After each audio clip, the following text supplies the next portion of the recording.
In the middle of the night in Los Angeles, Louis breaks into a train yard and starts cutting off a chain-link fence.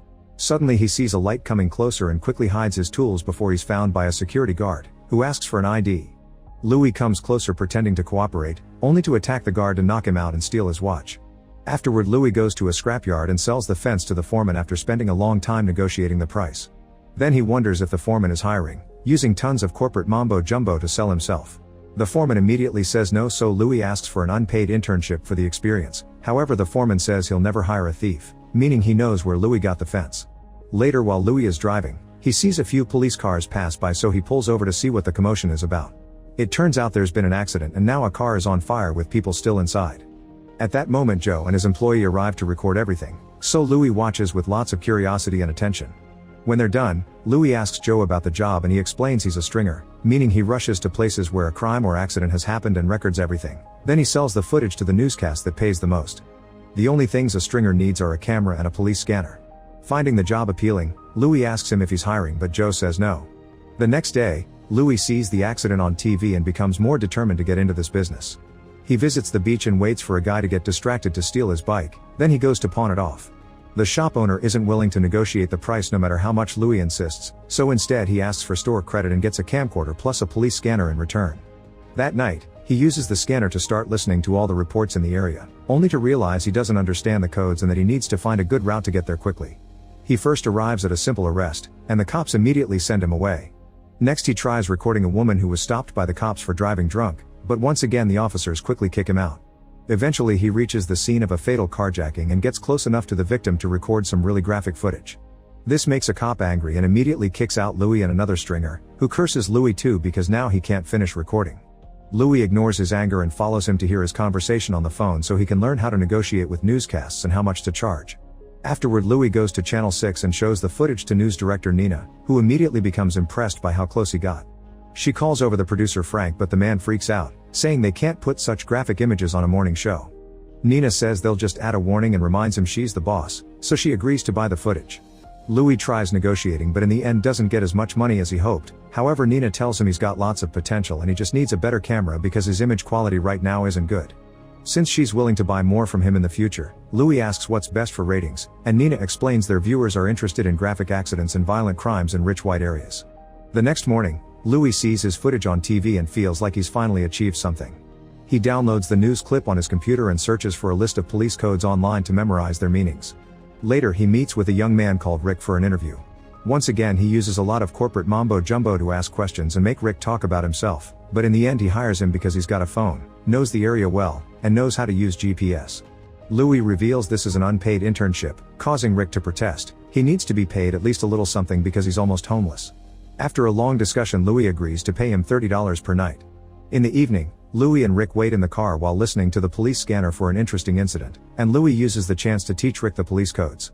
After many hours of nothing, they finally hear about a fire, so they rush there. Rick is supposed to find the fattest route on the GPS and give directions, but Louis drives like a mania and yells at him because he's desperate to arrive first at the scene. Getting very nervous, Rick accidentally gives him wrong directions, and by the time they make it to the right spot it's too late because the paramedics have already wheeled the victim away. After Joe teases him for his tardiness, Louis gets furious with Rick and demands better communication, so Rick asks him not to rush him. The next time they get a good lead, Louis doesn't yell at Rick and they manage to arrive just in time. However, the police have closed up the robbed house and there isn't anything interesting to record. Louis refuses to give up and waits for the cops to be distracted. Then he sneaks inside the house to find the bullet holes in the kitchen.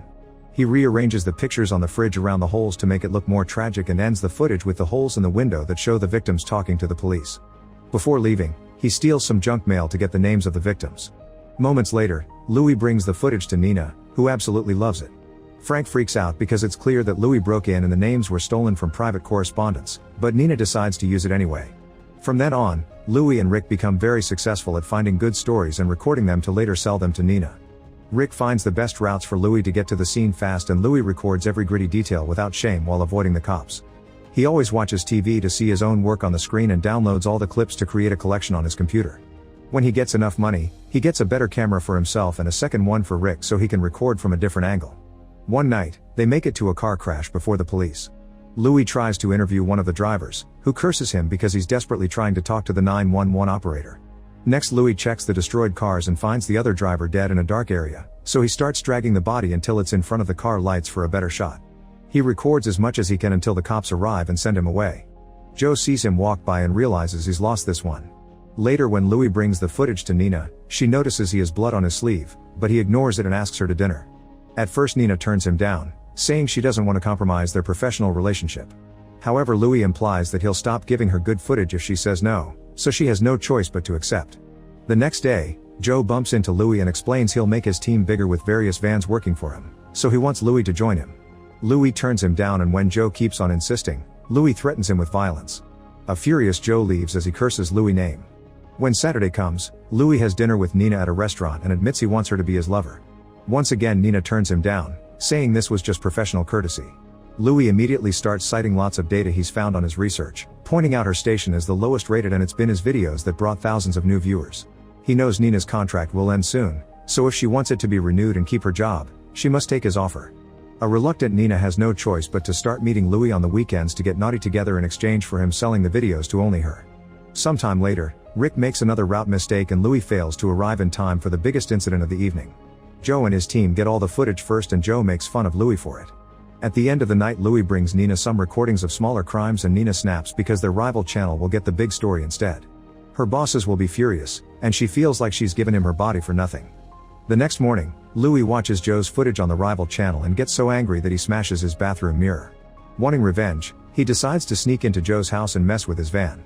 That night, Louis and Rick arrive just in time to record a car crash. It turns out it's Joe's van and he was seriously hurt in the accident, so he's being taken away by the ambulance. Rick thinks it's wrong to record a fellow stringer and says Joe is one of them, but Louis doesn't care and comes closer to film everything anyway. Joe glares at Louis with fury as he chokes on his own blood. A few nights later, Louis and Rick are fast enough to show up at a large mansion that was broken into before the cops arrive. Louis sneaks inside and sees the criminals fleeing the scene, so he hides in the bushes to film their faces and their van's license plate. Then Louis goes inside the house and records every drop of blood on the floor, following the trail to find all the victims' bodies. One by one, Louis makes sure to film them all, and even adds footage of an empty crib with enough buildup to make the viewer think there may be a dead baby in it. When he finds the last body, he realizes the man is still alive, but instead of helping him, he records him too before running away with Rick right before the police arrive. They stop the car just after a few blocks so Louis can quickly cut the criminals and the living victim out of the footage. Moments later, he takes the video to Nina, who is incredibly impressed. As usual, Frank freaks out, so Nina calls the channel's lawyer to make sure this is legal. The lawyer explains they're blurring the lines, but as long as they don't reveal the address and censor the victims' faces, they should be good. Afterward, Louis asks $15,000 for the footage, and when Nina refuses to give him that much, he finally snaps. He points out he has all the power here, so from now on, she must always pay whatever he asks for without complaining, make the anchors give credit to his company Video Production News, and introduce Louis to all her co-workers so he can start making connections. Terrified, Nina can only agree. When it's finally time to go live, Louis stays and watches with satisfaction how the anchors mention his company while presenting the footage. The anchors also have to describe the scene of the crime, and Nina keeps giving them cues to make it all more dramatic, graphic, and fear-mongering. When they cut for a commercial break, Nina's bosses call to congratulate her and ask to meet Louis. The next morning, Detective Frontieri and her partner come to Louis' apartment to ask him some questions. Louis makes up a story, saying he heard the shots and entered the house intending to help, but it was too late, so he started recording instead. He remembers seeing a van going away, but he didn't catch the criminals' faces. The detectives aren't convinced, but they can't do more, so they leave. Afterward, Louis searches for the license plate online and gets the address of one of the criminals. He goes there with Rick and they wait outside the house for the criminal to come out. When Rick notices the van, he wonders why Louis won't call the cops now, so Louis explains he wants the criminals to go somewhere nicer, hoping that they'll resist the arrest and make a better story. Rick freaks out and says this getting too dangerous, so he demands a raise. Louis makes him choose the number and Rick says $75 a night, causing Louis to immediately seal the deal. His reaction makes Rick realize he could have asked for much more, but when he tries to ask for a better number, Louis tells him it's too late. When the criminal finally leaves the house, the duo follows him and watches him pick up his partner. Then they continue to follow them until the criminals stop at a fast food restaurant. Louis finally calls the cops, giving them detailed descriptions and saying the criminals are armed. He even clarifies these are the wanted guys from the infamous crime and offers his own name as the person who found them.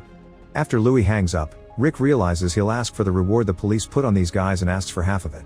Louis gets furious, but he really needs a second camera for those extra angles, so he agrees to pay and Rick goes to stand on the other side of the restaurant.